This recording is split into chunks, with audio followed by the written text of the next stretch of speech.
শুভ সন্ধ্যা সবাইকে। আজ 16 জুলাই বুধবার। আজকের সন্ধ্যার বিশেষ বিশেষ খবর হলো, কংগ্রেসের ভেতরে মুখ্যমন্ত্রীর শক্তিশালী এজেন্ট। আজ গোপন বৈঠকে রাহুল গান্ধীর কথা ফাঁস। আজ ভারতের রাজধানী দিল্লির যন্তর মন্তরে উত্তাল প্রতিবাদ আমসুর। গুয়াহাটিতে মিছিল সমাবেশে নিষেধাজ্ঞা জারি। অত্যাবশ্যকীয় ঔষধের দাম বেঁধে দিল কেন্দ্র। জীবিকা সখীর অবহেলায় 70টি পরিবার প্রধানমন্ত্রী আবাস থেকে বঞ্চিত। তীব্র ক্ষোভ। জিপি কার্যালয় নির্মাণের নামে ব্যাপক দুর্নীতি নিয়ে উচ্চ পর্যায়ের তদন্ত দাবি। দুধপুরের নাগরিক সভায় সোচ্চার নবনির্বাচিত পঞ্চায়েত প্রতিনিধিরা। রাতাবাড়ি এইচএসএ মাধ্যমিক পরীক্ষা কেন্দ্র দাবি স্থানীয়দের। আগামীকাল অবস্থান ধর্মঘটের ডাক। রাজ্যের নানা স্থানে উচ্ছেদ অভিযানের বিরুদ্ধে সরব শ্রীভূমি জেলা কংগ্রেস সভাপতি। সরকারকে প্রশ্ন করার লোক সমাজে দরকার, বললেন কেন্দ্রীয় মন্ত্রী নীতিন গাডকারি। পথ কুকুরদের নিজের বাড়িতে নিয়ে খাওয়ান, সারমেয় প্রেমীকে পরামর্শ দিল সুপ্রিম কোর্ট। এবং সর্বশেষ খবরটি হল, পাকিস্তানের রাজনৈতিক ও সামরিক নেতৃত্বের নির্দেশেই পহেলগামে হামলা। স্থানীয় জঙ্গি বা কাশ্মীরিদের হাত নেই, দাবি রিপোর্টে। এবারে শুনুন বিস্তারিত খবর। কংগ্রেসে মুখ্যমন্ত্রী হিমন্ত বিশ্ব শর্মার এজেন্ট। মুখ্যমন্ত্রী কিভাবে জানলেন রাহুল গান্ধী একটি বন্ধ করে কি বলেছেন? কংগ্রেসের মধ্যে মুখ্যমন্ত্রী হিমন্ত বিশ্ব শর্মার এখনও শক্তিশালী এজেন্টরা রয়েছে। কংগ্রেসের নেতাদের মধ্যে আলোচনা, সিদ্ধান্ত বা কোনো নির্দিষ্ট মন্তব্য সরাসরি মুখ্যমন্ত্রীর কাছে পৌঁছে যায়, এটি সম্প্রতি হিমন্ত বিশ্ব শর্মা প্রকাশ্যে দাবি করেছিলেন। এক দীর্ঘদিনের বন্ধু এবং কংগ্রেস পার্টির এজেন্ট আজ মুখ্যমন্ত্রী হিমন্ত বিশ্ব শর্মাকে একটি অত্যন্ত গোপন তথ্য প্রদান করেন, যা আগে কংগ্রেস থেকে আসা গোপন খবরের মতোই। মুখ্যমন্ত্রী হিমন্ত বিশ্ব শর্মা এই খবরটি সামাজিক মাধ্যমে শেয়ার করেন। মুখ্যমন্ত্রীর বক্তব্য অনুযায়ী আজ গুয়াহাটিতে উপস্থিত রাহুল গান্ধী প্রদেশ কংগ্রেসের শীর্ষ নেতৃত্বের সঙ্গে একটি গোপন বৈঠকে মিলিত হন। প্রদেশ কংগ্রেসের রাজনৈতিক বিষয়ক কমিটির বৈঠকে অংশগ্রহণ করে রাহুল গান্ধী মুখ্যমন্ত্রী হিমন্ত বিশ্ব শর্মা সম্পর্কে একটি মন্তব্য করেন। তবে মন্তব্য সঙ্গে সঙ্গে জানতে সক্ষম হন মুখ্যমন্ত্রী ডক্টর হিমন্ত বিশ্ব শর্মা। পরবর্তী খবর, জীবিকা সখীর অবহেলায় 70টি পরিবার প্রধানমন্ত্রী আবাস থেকে বঞ্চিত। খুব অসহায় সর্বহারা 70 পরিবারকে প্রধানমন্ত্রী আবাস যোজনার গৃহ থেকে কিভাবে বঞ্চিত করে রাখা হয়, এমন প্রশ্ন বিভিন্ন মহলে ঘুরপাক খাচ্ছে। কালাইন ব্লকের আওতাধীন কুশিয়ার কুলজিবির অন্তর্গত বিশ্বম্বরপুর 6ষ্ঠ খণ্ডের প্রায় 70টি হতদরিদ্র পরিবারকে প্রধানমন্ত্রী আবাস যোজনার গৃহ থেকে কৌশলগতভাবে বঞ্চিত করে রাখা হয়েছে।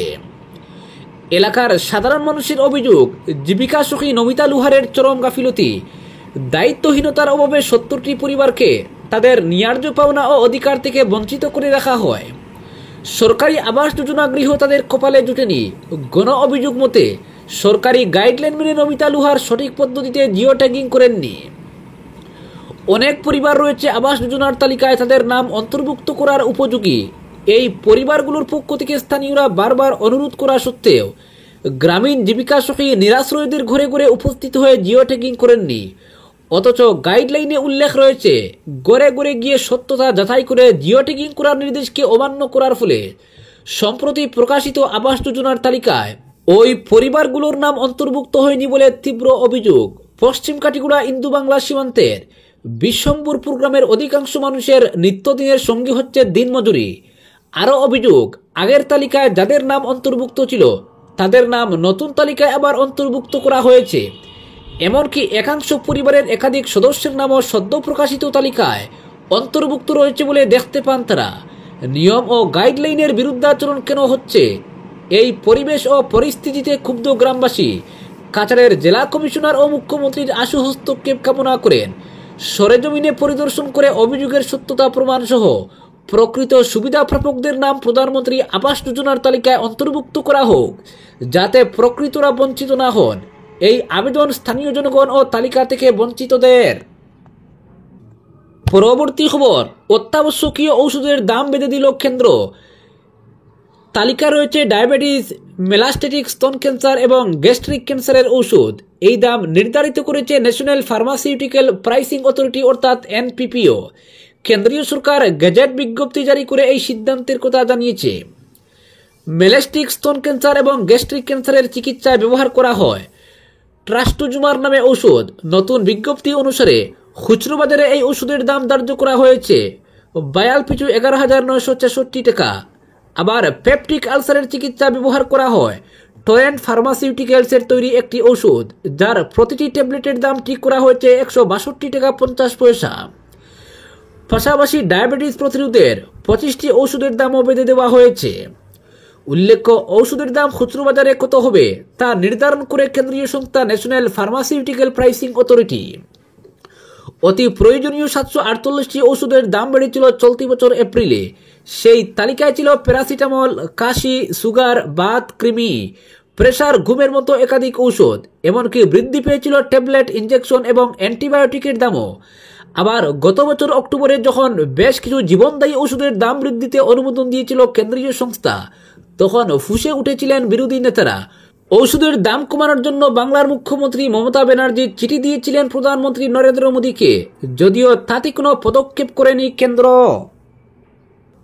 পরবর্তী খবর, আজ ভারতের রাজধানী দিল্লির যন্তর মন্তরে উত্তাল প্রতিবাদ আমসুর। রাজ্যের সংখ্যালঘুদের টার্গেট করে চালিয়ে যাওয়া উচ্ছেদ, হিটলার সরকারের অমানবিক উচ্ছেদ ও পুশব্যাক সহ 7 দফা দাবি নিয়ে দিল্লির যন্তর মন্তরে আজ 11 ঘটিকা থেকে বিকাল 2 ঘটিকা পর্যন্ত অর্থাৎ 3 ঘন্টা অবস্থান ধর্মঘট পালন করে দিল্লির যন্তর মন্তরের আকাশ বাতাস কাঁপিয়ে তুলে আমসু।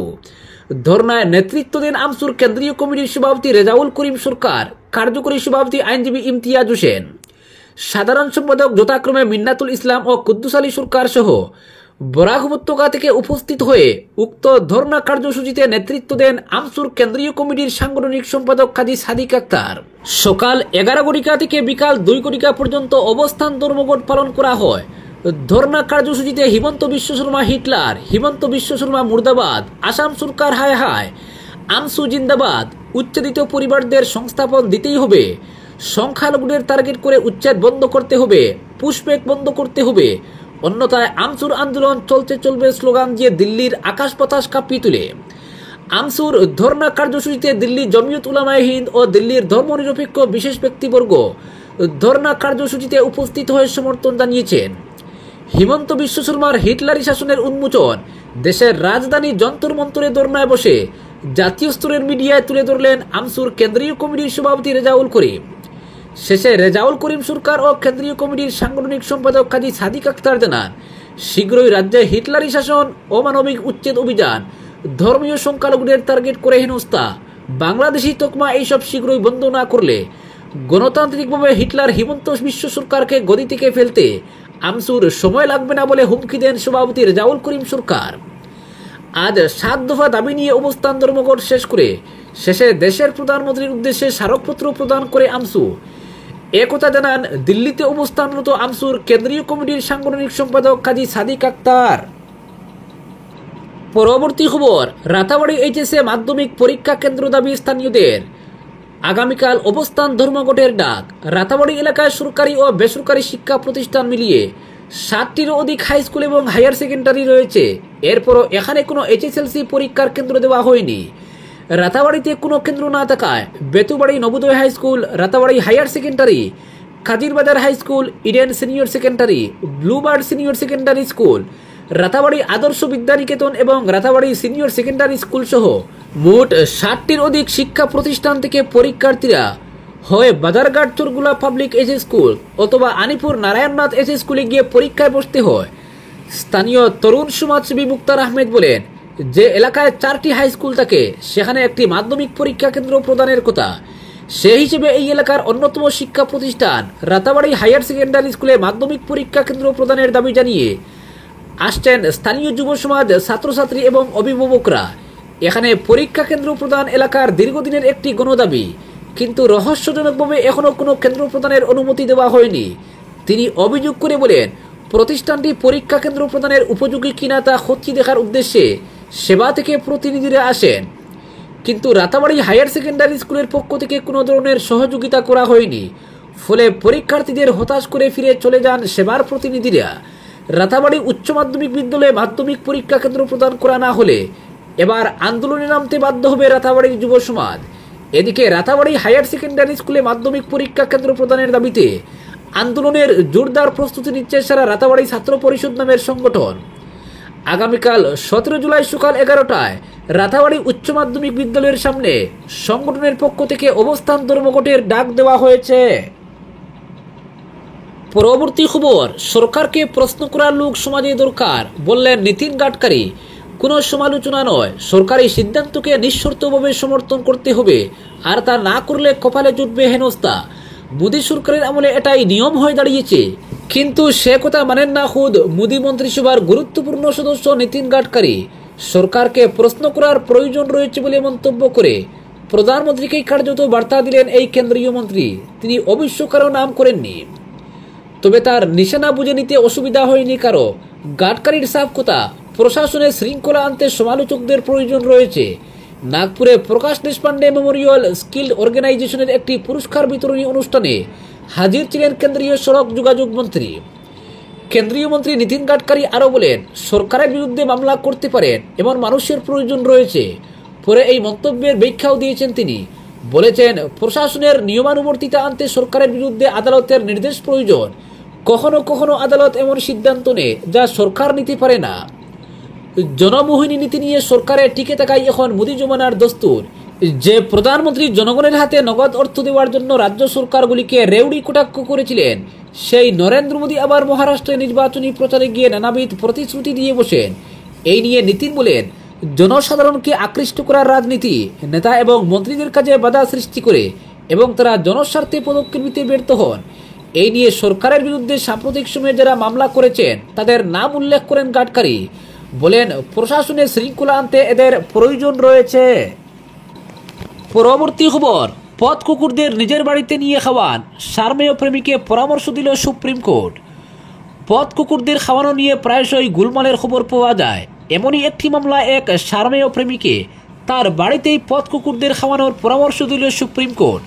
মঙ্গলবার এই সংক্রান্ত একটি মামলার শুনানিতে বিচারপতি বিক্রম নাথ এবং বিচারপতি সন্দীপ মেহতার বেঞ্চ আবেদনকারীর আইনজীবীকে প্রশ্ন করেন, আপনি আপনার বাড়িতে ওদের খাওয়াচ্ছেন না কেন?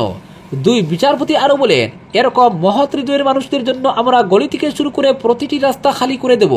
এই পশুদের জন্য সর্বত্র জায়গা থাকবে, অথচ মানুষে তার অধিকার পাবে না। নিজের বাড়িতে ওদের খাওয়ান, কেউ আপনাকে আটকাবে না। চলতি বছরে মার্চ মাসে এলাহাবাদ হাইকোর্টে পথ কুকুরদের রাস্তায় খাওয়ানো সংক্রান্ত একটি মামলা হয়। সেই মামলার রায়ে সন্তুষ্ট না হওয়ায় সুপ্রিম কোর্টে আবেদন জানান এক সারমেয় প্রেমী। আবেদনকারীর তরফে আইনজীবী জানান, পশুর জন্ম নিয়ন্ত্রণ আইন মেনে এলাকার কুকুরদের খাওয়াচ্ছিলেন তার মক্কেল, কিন্তু এর জন্য তাকে হেনস্থা করা হয়। 2023 সালের এই আইনের 20 নম্বর ধারায় এলাকার কুকুরদের রাস্তায় খাওয়ানোর বিষয়ে বলা হয়েছে, যেখানে বলা হয়েছে কোনো একটি অঞ্চলের পথ কুকুরদের খাওয়ানোর প্রয়োজনীয় বন্দোবস্ত করার দায়িত্ব বর্তায় বাসিন্দাদের সংগঠন অথবা অ্যাপার্টমেন্টের মালিকদের সংগঠন অথবা এলাকার জনপ্রতিনিধিদের উপর। সওয়াল জবাবে আবেদনকারীকে শীর্ষ আদালতের পরামর্শ, আপনি নিজের বাড়িতে একটা আশ্রয়স্থল খুলুন, সেখানে এলাকার প্রতিটি কুকুরকে খাওয়ান। এই সময় সারমেয় প্রেমীর আইনজীবী দাবি করেন, তার মক্কেল আইন মেনে পথ কুকুরদের খাওয়াচ্ছিলেন, আর এই ধরনের আশ্রয়স্থল গ্রেটার নয়ডায় আছে। নয়ডায় এখনও তেমন ব্যবস্থা হয়নি। তিনি আদালতে আরও জানান, খুব বেশি লোকের আনাগোনা নেই, তেমন জায়গায় পথ কুকুরদের খাওয়ানোর ব্যবস্থা করা যায়। এই আবেদনেও সাড়া দেয়নি আদালত। এর আগে হাইকোর্টের শুনানির একটি অংশে সারমেয় প্রেমীর আবেদন ছিল 1960 সালের পশুর উপর অত্যাচার প্রতিরোধকারী আইন মোতাবেক নিয়ম লাগু করার নির্দেশ দেওয়া হোক। হাইকোর্ট জানায়, আইনের আওতায় কুকুরদের নিরাপত্তা নিশ্চিত করা হবে। একই সঙ্গে প্রশাসনকে সাধারণ মানুষের কথাটিও মাথায় রাখতে হবে। এই পথ কুকুরদের জন্য তাদের হাঁটাচলায় যেন ব্যাঘাত না ঘটে সেই ব্যবস্থা করতে হবে। পরবর্তী খবর, পাকিস্তানের রাজনৈতিক ও সামরিক নেতৃত্বের নির্দেশেই পহেলগামে হামলা, স্থানীয় জঙ্গি বা কাশ্মীরিদের হাত নেই, দাবি রিপোর্টে। 22 এপ্রিল পহেলগামে জঙ্গি হামলার পিছনে পাকিস্তানের রাজনৈতিক নেতৃত্ব ও সেনাবাহিনীর সরাসরি ভূমিকা ছিল বলে চাঞ্চল্যকর দাবি করা হয়েছে সংবাদ মাধ্যমের রিপোর্টে। সংবাদ মাধ্যমটির তদন্তে উঠে এসেছে, আইএসআই ও লস্কর ই তৈয়বার মাধ্যমে এই হামলা পরিকল্পিত হয়েছিল ইসলামাবাদের উচ্চ পর্যায়ে থেকে। রিপোর্টে দাবি করা হয়েছে, পাকিস্তান সেনাবাহিনীর জেনারেল হেডকোয়ার্টার্স থেকে অনুমোদন পেয়েছিল হামলার বিশেষভাবে প্রশিক্ষিত পাকিস্তানি কমান্ডো সুলেমানকে নেতৃত্ব দেওয়া হয়েছিল। কোনো স্থানীয় কাশ্মীরি জঙ্গিকে না নিয়ে শুধু বিদেশি জঙ্গিদের ব্যবহার করা হয়েছিল। 2022 সালে জম্মুতে অনুপ্রবেশের আগে এই জঙ্গি লস্করের ঘাঁটি মুরিদ খেতে প্রশিক্ষণ নিয়েছিল। স্যাটেলাইট ফোনের লোকেশন অনুযায়ী হামলার আগে 15 এপ্রিল এই সুলেমান ছিল কাশ্মীরের ত্রালে। তদন্তকারীদের অনুমান, হামলার এক সপ্তাহ আগে পহেলগামের বৈশরণ উপত্যকায় ছিল এই জঙ্গি। নিরাপত্তা সূত্রগুলি সুলেমানকে 2023 সালের এপ্রিলের পুঞ্চ হামলার সঙ্গেও যুক্ত করেছে। সেখানে ভারতীয় সেনাবাহিনীর 5 জন সদস্য নিহত হয়েছিল। হামলায় অংশ নেওয়া অন্য 2 পাকিস্তানি জঙ্গির পরিচয় এখনও প্রকাশ করা হয়নি, যদিও জম্মু কাশ্মীর পুলিশ প্রাথমিকভাবে হাসিম মুসা, আলিবাই এবং আদিল হোসেন তুকার মতো স্থানীয় জঙ্গিদের সন্দেহ করেছিল। তদন্তকারীরা এখন পর্যন্ত কেবল সুলাইমানের ভূমিকা নিশ্চিত করেছেন। হামলার পরিকল্পনা বা বাস্তবায়নে স্থানীয় কর্মীদের জড়িত থাকার কোনো সুনির্দিষ্ট প্রমাণ নেই।